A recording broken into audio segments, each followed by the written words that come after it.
안녕하세요. 네, 반갑습니다. 어, 앞에 보시면 성찬상에 그 되게 초록초록한 그 식물들이 함께하고 있는데요. 그, 그 사무실에 함께 있던 그 식물들이었는데 그 말라가던 식물을 민지님이 소생시켜서 이 겨울을 지나서 이렇게 파릇파릇하게 소생시켜서 부활의 증언으로 모시고 오셨습니다. 감사합니다. 저렇게 그 파릇파릇하게 아주 튼튼하게 자라서 너무 다행이고 감사합니다, 민진이. 오늘 증언이라고 하는 주제로 함께 이 이야기 나눠보려고 하는데요. 이사야서와 사도행전 말씀을 공유 드리려고 합니다. 이사야서는 같이 읽지는 않고 말씀 나누면서 같이 눈으로 살펴보시면 좋을 것 같아요. 이사야서 56장부터 66장을 제3 이사야로 분류해서 불리기도 합니다. 이 그 적힌 시기와 저자가 좀 다르다라고 구분해서 이렇게 얘기를 하는데요. 포로기 이후의 저작이라고 합니다. 페르시아의 통치를 반영하고 있고 그 전장에 있었던 제2 이사야가 예언을 했던 내용들을 성찰하고 있는 내용들이 포함되어 있습니다. 17절 첫 절 이렇게 보시면은 보아라 내가 새 하늘과 새 땅을 창조할 것이니 이전 것들은 기억되거나 마음에 떠오르거나 하지 않을 것이다 라고 되어 있습니다. 하느님께서 새하늘과 새 땅을 창조하실 것이라고 얘기를 하는데 이전 것들이라고 하는 이 용어가 히브리어로 리쇼노트라고 하는 용어라고 하는데 창세기 1장에서 처음이라고 하는 단어 레시트라고 하는 단어와 연결되어서 이렇게 사용되어 왔다라고 합니다. 그래서 이 구절에서는 이전 것들이라고 하는 이 단어가 창세기 1장의 그 처음 창조했던 그 당시를 암시하고 있다고 해요. 그래서 이 관점에서 17절을 다시 읽어보면은 이전 것들이란 창세기 1장에 하느님께서 천지 만물을 만드셨던 그 장면들을 떠올려 보시면 될 텐데 그 1장의 창조를 의미하므로 다시 읽어보면 이전에 그 천지 창조 하느님이 창조하셨던 것들이 기억되거나 마음에 떠오르지 않을 새 하늘과 새 땅을 하느님이 창조하실 것이다 라고 하는 내용으로 다시 읽히게 됩니다.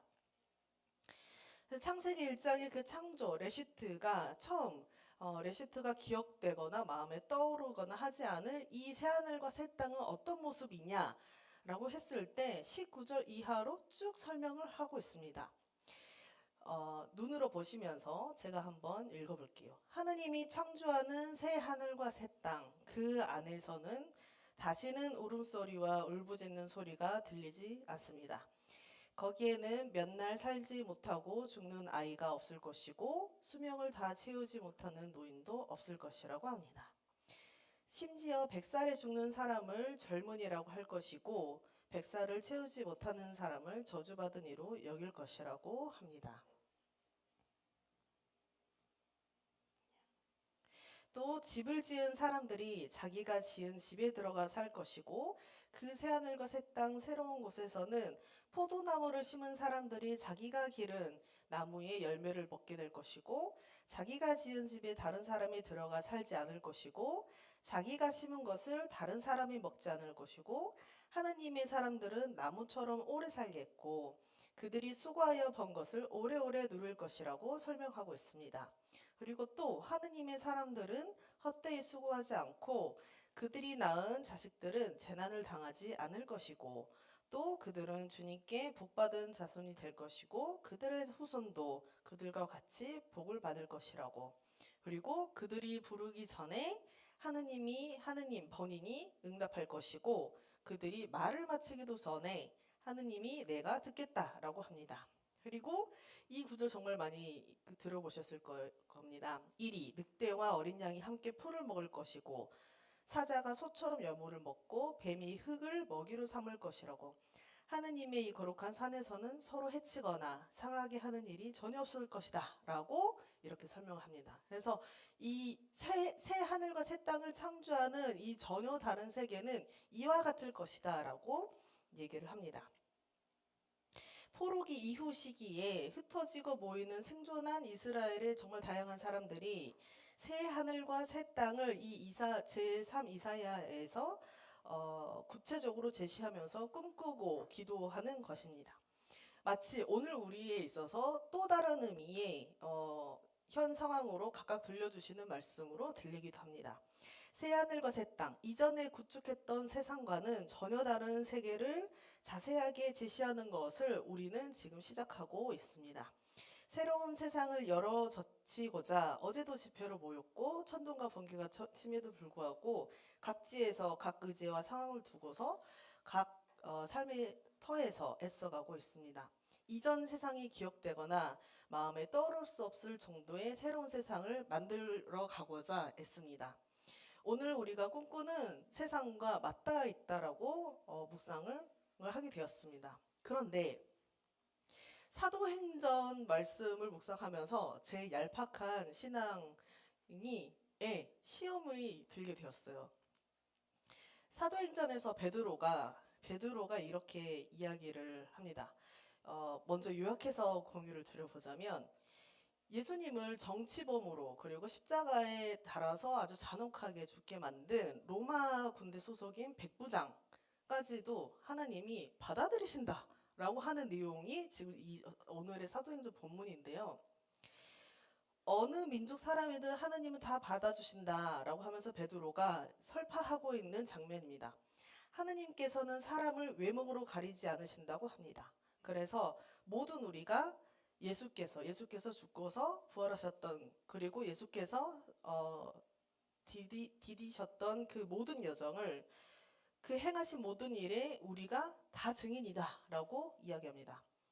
사람들이 예수를 나무에 달아서 죽였지만 하느님이 살리셨다. 그래서 우리가 그것을 목도했고 예수께서 우리에게 자신의 사명을 다른 사람들에게 증언하라 했다라고 이야기하는 장면들입니다. 베드로가 누구에게 어디에서 이 이야기를 하느냐면 고넬료라고 하는 사람의 집에서 이 이야기를 설파합니다. 근데 이 베드로와 고넬료는 삶의 어떤 그 위치가 너무 다른 사람이었는데요. 베드로는 피식민지 백성으로 갈릴리 어부 출신이었고 로마의 십자가형에 처형당한 예수의 수제자였습니다. 근데 반면에 고넬료는 가이사라 사람이었습니다. 그리고 로마 군대의 백부장이었습니다. 가이사라는 로마로 가는 해상 관문이자 상업의 중심지였는데요. 이스라엘을 점령하고서 로마는 총독부를 예루살렘에서 지은 게 아니라 이 가이사라에다가 짓고서 이스라엘을 지배를 했었습니다. 이 고넬료는 예수를 죽인 로마 제국을 대표하는 일종의 지방 장관에 해당하는 사람인 것입니다. 그래서 이 위치적으로 보면은 이 두 사람이 한 집에 만나서 모여서 뭔가 평화롭게 대화를 나눌 수 없는 그런 위치에 있었던, 만들면 안 되는 혹은 뭐 그런 관계였던 것입니다. 죄송합니다. 그런데 이 두 사람이 베드로가 고넬료의 집에서 지금 오늘의 본문의 이야기를 얘기하는 겁니다.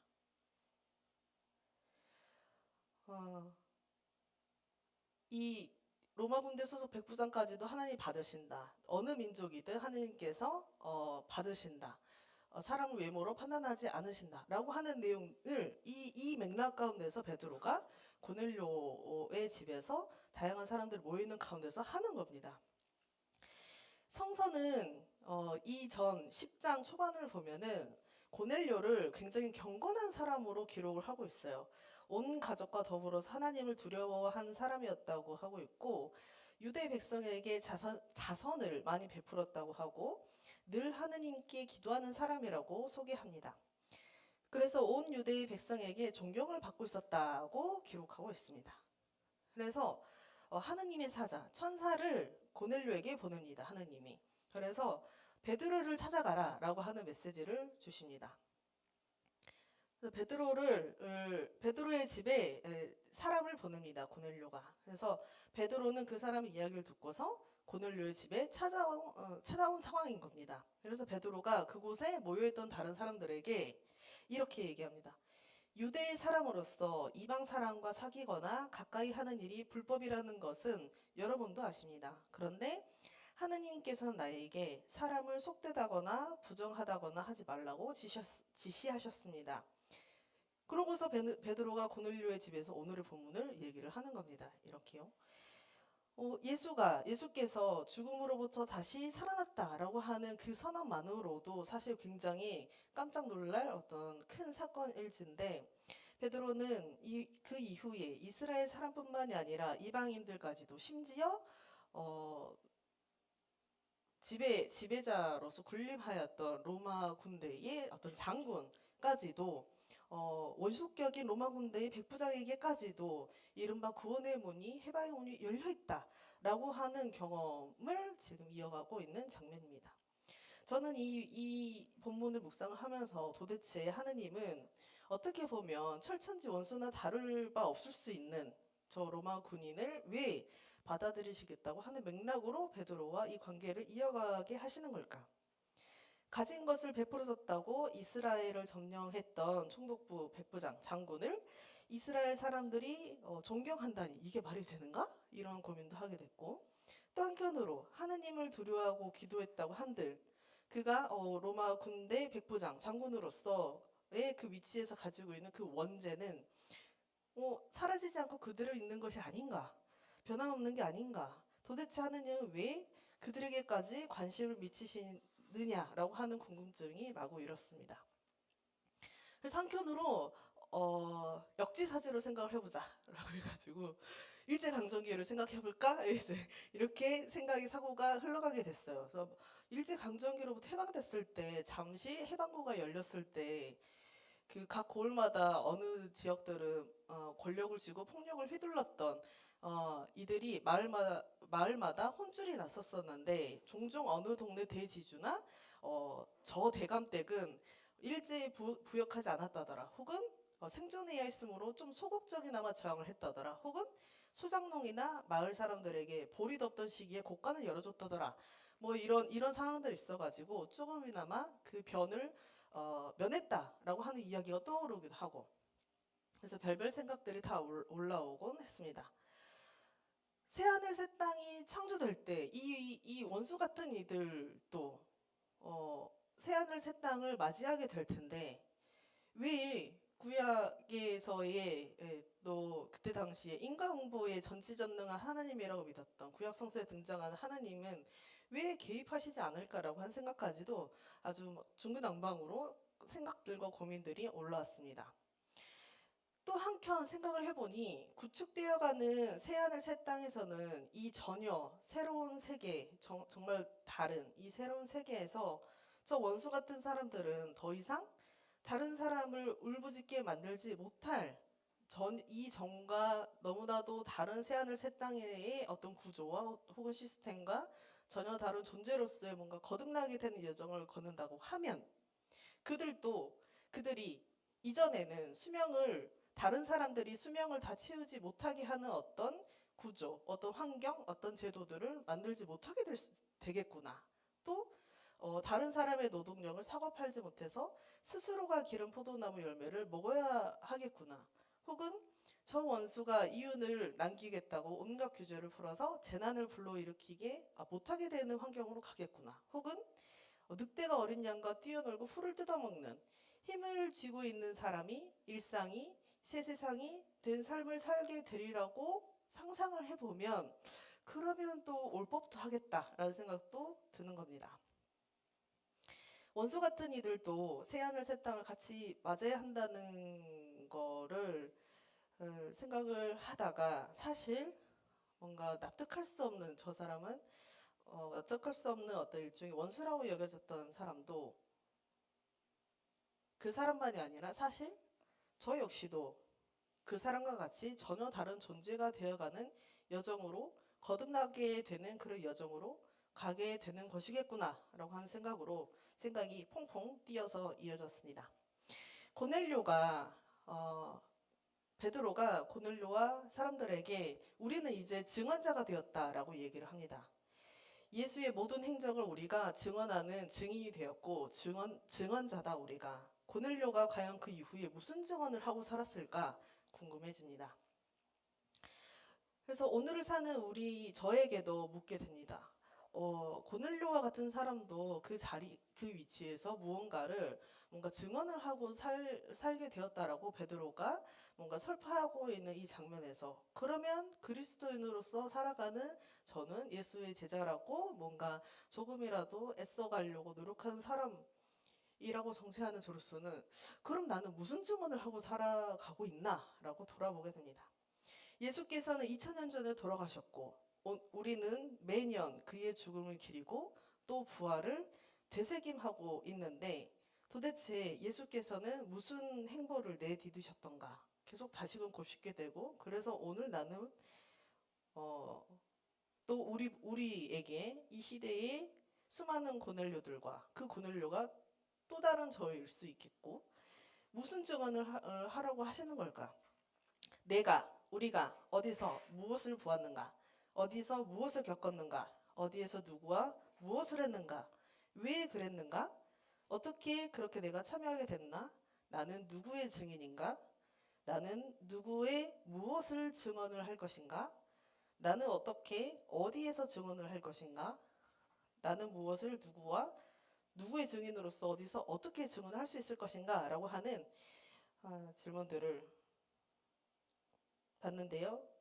적어도 오늘 본문에서는 두 가지를 알려준다고 여깁니다. 첫째는 하느님이 창세기 1장에 그 처음 창조가 떠오르지도 않을 전혀 다른 새 세상이 구축되는 그 과정에 우리 보고 참여하고 증인이 되게 하고 증언하게끔 초청하신다고 하는 점. 그리고 두 번째로는 예수님의 수제자였으나 3번이나 부인을 하고 도망쳤던 베드로, 그리고 예수를 심지어 처형했던 로마 군대 소속 백부장이었던 고넬료까지도 예수께서 고난당하고 죽으시고 다시 사신 여정을 목도하고서 그것을 증언하게 하셨다는 점, 이 두 가지를 우리에게 알려주시면서 어떤 인사이트를 주신다고 봅니다. 제주노회의 윤태회 목사님이 이런 글을 남겼어요. 그제 사산평화공원을 안내차 방문을 했는데 이승만의 얼굴이 돌아왔다라고 하는 게시글을 올렸습니다. 봤더니 제주 사산평화공원에는 행방불명이라고 하는 작품이 있는데요. 이렇게 뭐라고 하지? 그 망원을 보면 이렇게 좁아지잖아요. 시야가 그 큰 공간에 이렇게 좁아지면서 이 사면에 피해자들이 이렇게 묻혀 있는 형상의 어떤 상징하는 작품들이 있고, 그 맨 끝에 이렇게 벽에 이승만의 얼굴이 붙어 있는 겁니다. 근데 피해자들이 여전히 어딘가에 안매장되어서 행방불명 상태고 가해자 역시 책임지지 않는 그 상태임을 고발을 하면서 중앙에다가 그렇게 벽에다가 그 당시에 그 타임지 표지였던 이승만의 얼굴을 이렇게 전시하게끔 되어 있는 그런 구조였는데, 근데 그동안 수십 년 동안 검은 판을 덧대어서 그거를 드러내지 않고서 있었어요. 그런데 며칠 전에 가봤더니 10수년 만에 그 덧댄 검은 판이 제거되어 있더랍니다. 그래서 이승만의 얼굴이 그대로 드러나서 원래 의도했던 그 작품이 전부 드러나게 된 것입니다. 그래서 4.19 혁명 65주년을 어제 맞으면서 또 우리가 오늘의 자리에서 이른바 빛의 혁명을 써내려간 이 자리에서 제주 4.3 학살 그리고 민간인 학살의 가해자의 얼굴을 드러내는 것, 이 또한 또 다른 의미의 증인됨이자 증언이라고 여기게 되었습니다.